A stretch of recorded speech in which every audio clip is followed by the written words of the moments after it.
30 de agosto marca lorong libertação popular, nebe povo toma sente objetivo supremo e a lorong especial idane.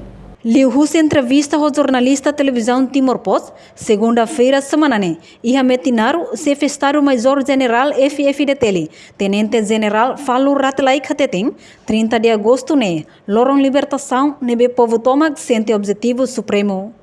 Nia haktuir, hanesang uluk, avono be ala sira, halo funo, basira nia identidade cultural, econômica, no política. Libertação, o povo toma decide objetivo supremo, nebe ulu kitanya abon sira beala sira nebe funuba sina identidade cultural, identidade econômica, identidade político, nene sira luta nini objetivo mau fe depois guerra remota, funu remota para luta de libertação nacional, nini objetivo supremo nini takar kita ulu luta pe objetivo ida bedia sensibilização opinião pública internacional.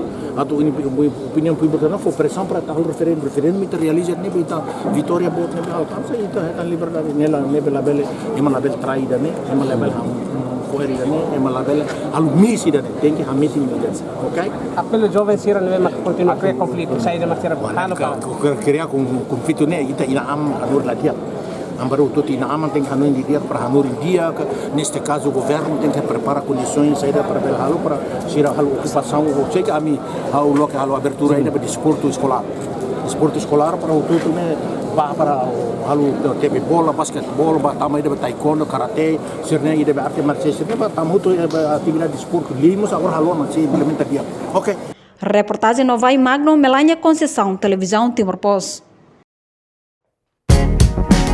Janela informação ba emahoto. Atu tem informação atual dia kliu kita halua. Haneha botão subscribe, like, halo comentário no faz botão ba media social hoto.